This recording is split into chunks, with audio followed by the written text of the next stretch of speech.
he doesn't kind of buy what the prosecution's selling. He thinks they've looked at the notes. Yeah. He thinks that they're cheating. I mean, I would think that too.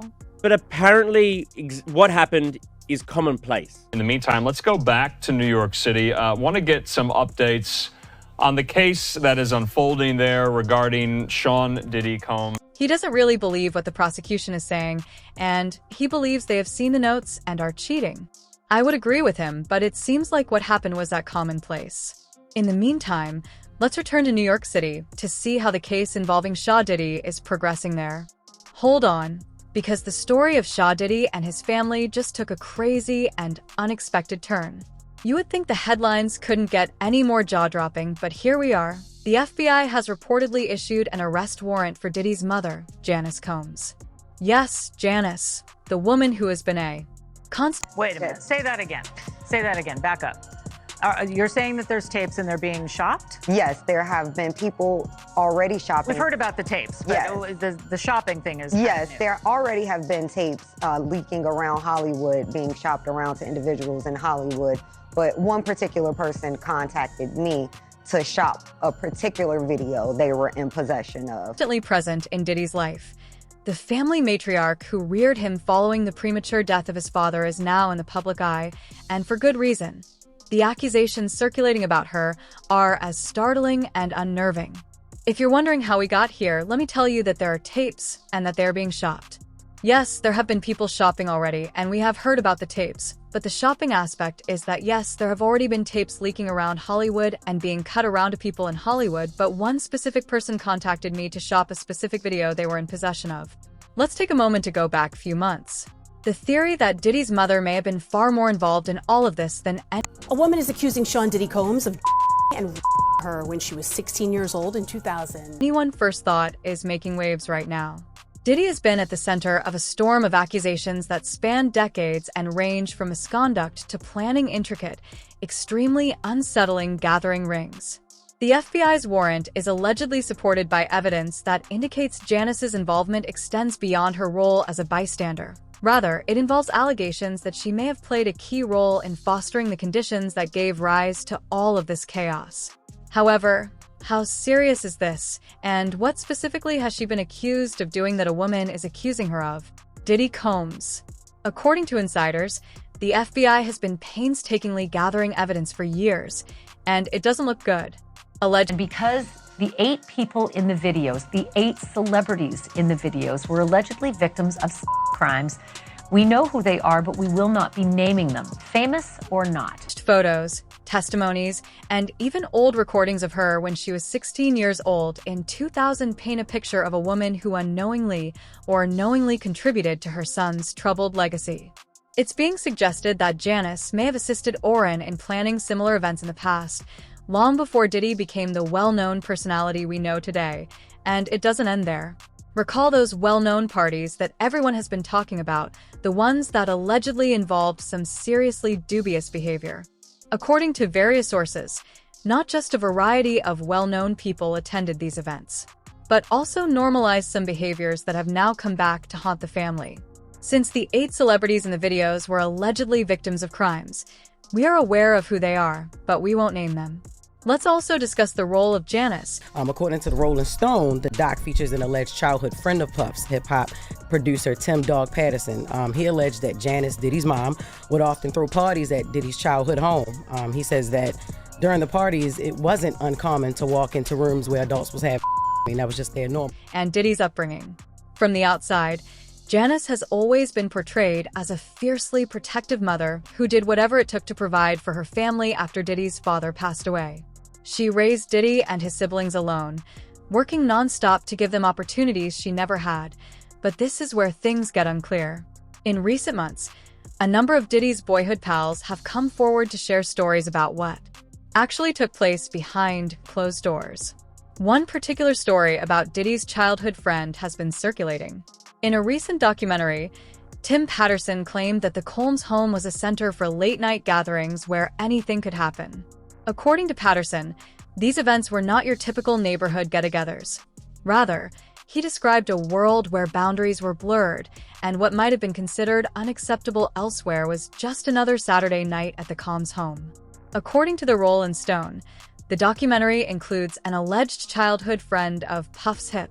Everyone keeps saying to me, like, how did you keep, why did you keep going? Why were you there? I'm like, it literally is around me. If I don't stay at home, this is the atmosphere I'm in. Like, I have no choice. Hop producer Tim Dog Patterson, who claimed that Janice Diddy's mother frequently hosted parties at Diddy's childhood home, he claims, "It wasn't unusual for me to enter places where adults were holding parties.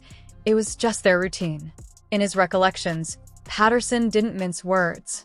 He described how they were reportedly exposed to things as children that they didn't completely comprehend at the time but now find extremely troubling, such as overheard conversations and entering rooms where things were occurring that no child should have seen.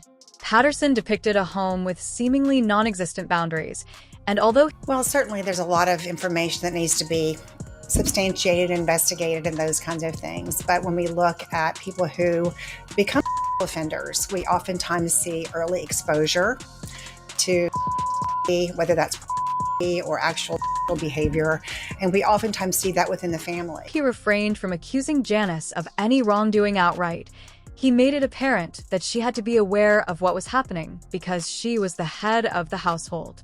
According to reports, Patterson stated the worst part is that they knew what was happening and did nothing to change it.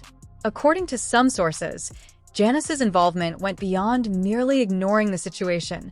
She allegedly took proactive steps to make sure that these events were well attended and stalked. There are even rumors that she worked with other community adults to maintain the appropriate ambience. Federal investigators are now looking into Janice's past to find out how much she knew and how much she might have contributed to the environment that shaped Diddy's worldview, even though these claims are unverified. People keep asking me things like, how did you keep why? The psychological effects of growing up in such a chaotic environment could have had a lasting effect on anyone. If you say the wrong thing or you complain or I don't know, there's an element where you're just, I guess, manipulated in a way to make you feel like, oh, you have to please everyone around you. You can't say anything wrong. You don't want to say a bad thing, or when they're constantly asking you, would you like to do and you're like, well, I don't do and they're like, well, why don't you do let alone someone who would go on to live his life in the public eye. Experts have weighed in suggesting that the normalization of certain behaviors at an early age could explain some of the allegations leveled against Diddy as an adult. It's a classic case of nature versus nurture, with many now questioning whether Diddy's actions are a direct result of the circumstances. Did you continue? Why were you there? Environment he grew up in, was he just a product of his upbringing? Or is there more to the story? Well, there is a lot of information that needs to be verified and looked into in those kinds of things, but when we look at people who turn into criminals, we frequently see early exposure to either actual behavior or that behavior, and we frequently see that within the family. Adding fuel to the fire are the many rumors and speculations that have been circulating around the Diddy family for years. There are the rumors about covert payments to keep some stories out of the public, the claims of intimidation tactics used to silence critics, and now the possibility that Janice herself may have been complicit in some way is a lot to process. So it's understandable why the media— Now, this particular defense attorney's reason for quitting wasn't really a reason at all, making his departure a lot more puzzling. Frenzy has gotten so intense. Everyone wants to know how deep this rabbit hole goes, and what it means for the entire family's future. The drama has only increased due to the arrests and ongoing investigations. Diddy is currently dealing with a mound of legal issues, including numerous lawsuits and criminal charges that could put him in jail for a very long period. However, as attention turns to his mother, if the accusations against Janice are accurate, the story has taken a dramatic turn, raising major concerns about her involvement and accountability. Should she have taken greater steps to shield her family from the chaos that seems to have consumed them, or was she just as much a victim of circumstances as anyone else? If you say something inappropriate, complain, or say something like, I don't know, there's a part of you that feels like, oh, you have to please everyone around you. You can't say anything wrong. Fact occur, their argument is more than likely going to be that this activity was consensual, that this person was a willing participant, and not only that, but that these individuals assumed the risk of being present at those parties, of engaging and voluntarily engaging in this conduct and being in those spaces, consuming alcohol and things of that nature. Don't want to say the bad a bad thing. Or when they keep asking you if you'd like to do something and you say, well, I don't dose. And they say, well, why don't you do? As it stands, the FBI's case against Janice is still being investigated, kept under wraps for the time being.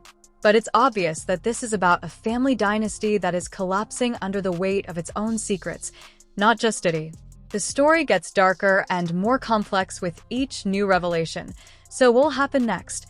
Will Janice come forward, or will she vigorously defend the accusations? How will this most recent development impact Diddy's ongoing legal battles? If you thought the first half of this narrative... It sounds like there was probably a lot of hidden cameras as well. Is that what is being talked about? Yes. This was actually in his Atlanta home, at a home he had in Atlanta at one point.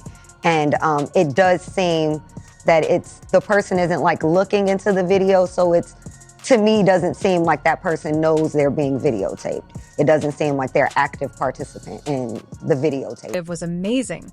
Wait till we unpack the rest. One thing is certain, though.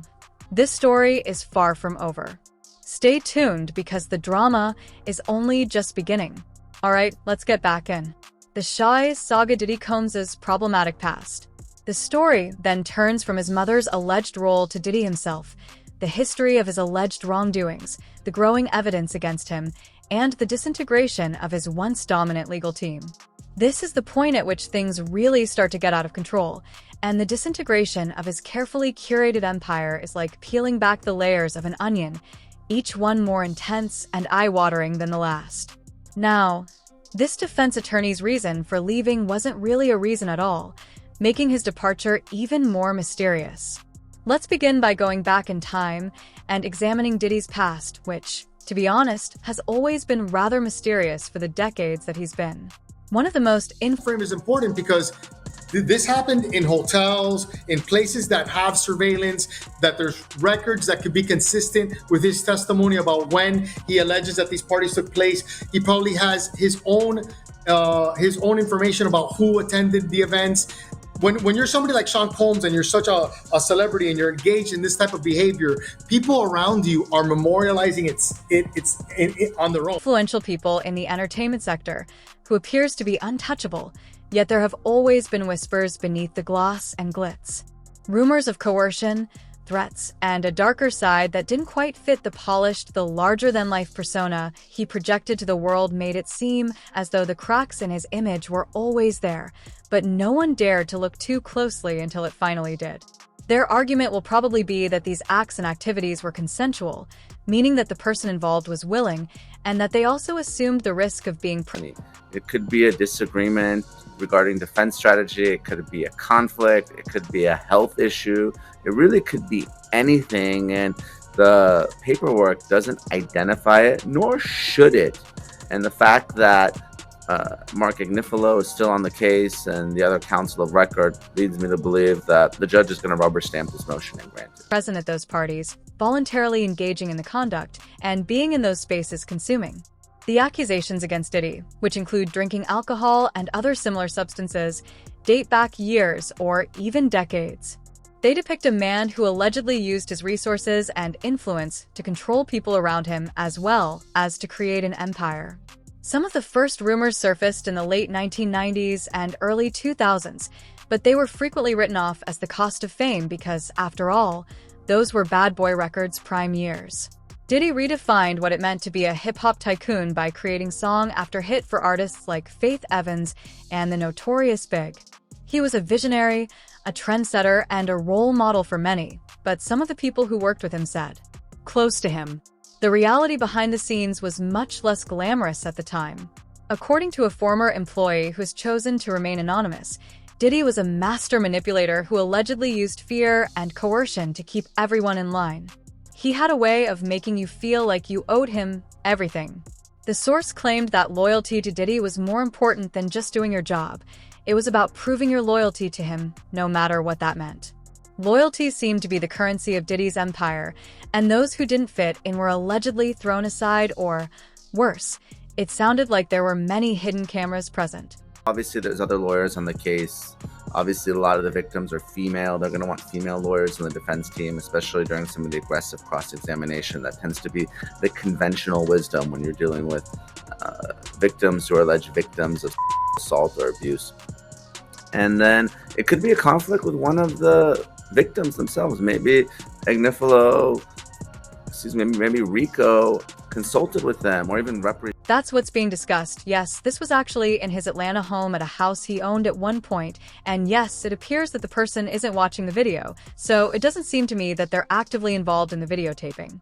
Then there are the infamous gatherings, which have become a cornerstone of the accusations against him.